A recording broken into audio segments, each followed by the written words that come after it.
So 2019 was a huge year for EVs. We had a lot of exciting vehicles come to market, but I think 2020 will be even more exciting.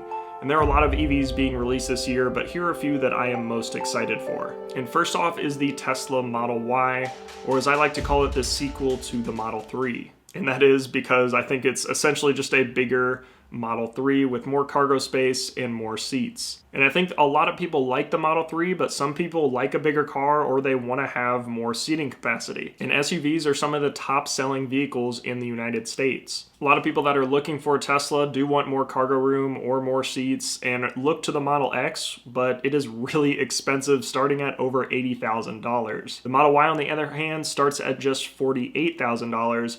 And you can get a lot of the same features. Elon has even said that the Model Y will most likely outsell all other Tesla models in the future. And honestly, I just think this will provide a great option for somebody that is looking for an EV, wants a Tesla, but doesn't want to pay an arm and a leg for a Model X. So next up is the Polestar 2. They're actually a Volvo spinoff that started making performance versions of Volvo's car, but now have been rebranded as an electric performance brand. I've already made a whole video about the Polestar 2, so I'll have that link down below if you want to check it out. But what excites me most about this car is the software in it. And Google's helped design all of the software in this car, and they may be the only one that can compete with Tesla on the software side. I also think the car has a good balance of touchscreens and also physical buttons. I think Tesla goes a bit overboard sometimes with how much they throw into the touchscreen, whereas some of those functions could be easily implemented as a push button or a switch. Another cool thing about the Polestar 2 is they're going to be launching it along with a subscription service for the car.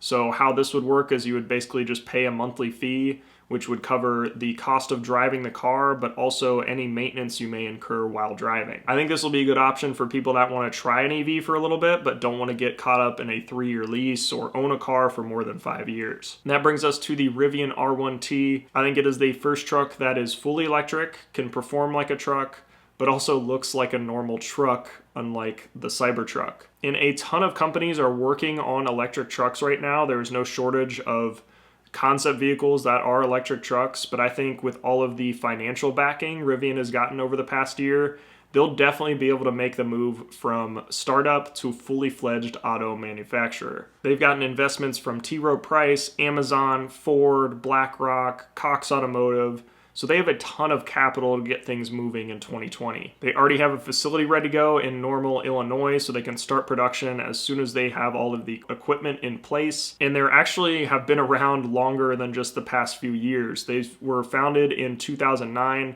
and have been working on autonomous vehicles since 2011, so they have no shortage of expertise in this space. And based on what I've seen about the vehicle, I think they have the specs and the technology to rival Tesla. I think similar to the Model Y, people do want an electric truck. There are just no good options out there right now. And I think Rivian might be the first one to bring one to production. And last but certainly not least is the Tesla Roadster 2020. Tesla's crowning achievement in electric vehicles. This is a sequel to the original Roadster that Tesla released back in 2008.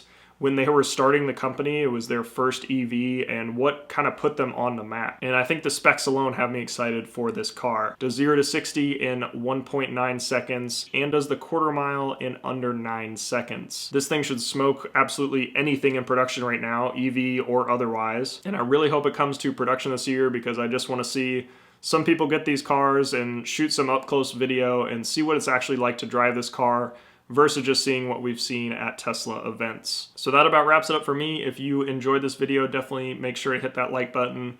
Make sure you're subscribed. I'm going to be trying to do test drives and up-close videos with all of these cars over the coming year, so you definitely don't want to miss any of those. Also, I've got a ton of these Model S Tesla Hot Wheels to give away. If you want to be entered to win one of these, just comment down below and I'll randomly pick someone and send you one of these. As always, thanks for watching, and I'll see you in the next one.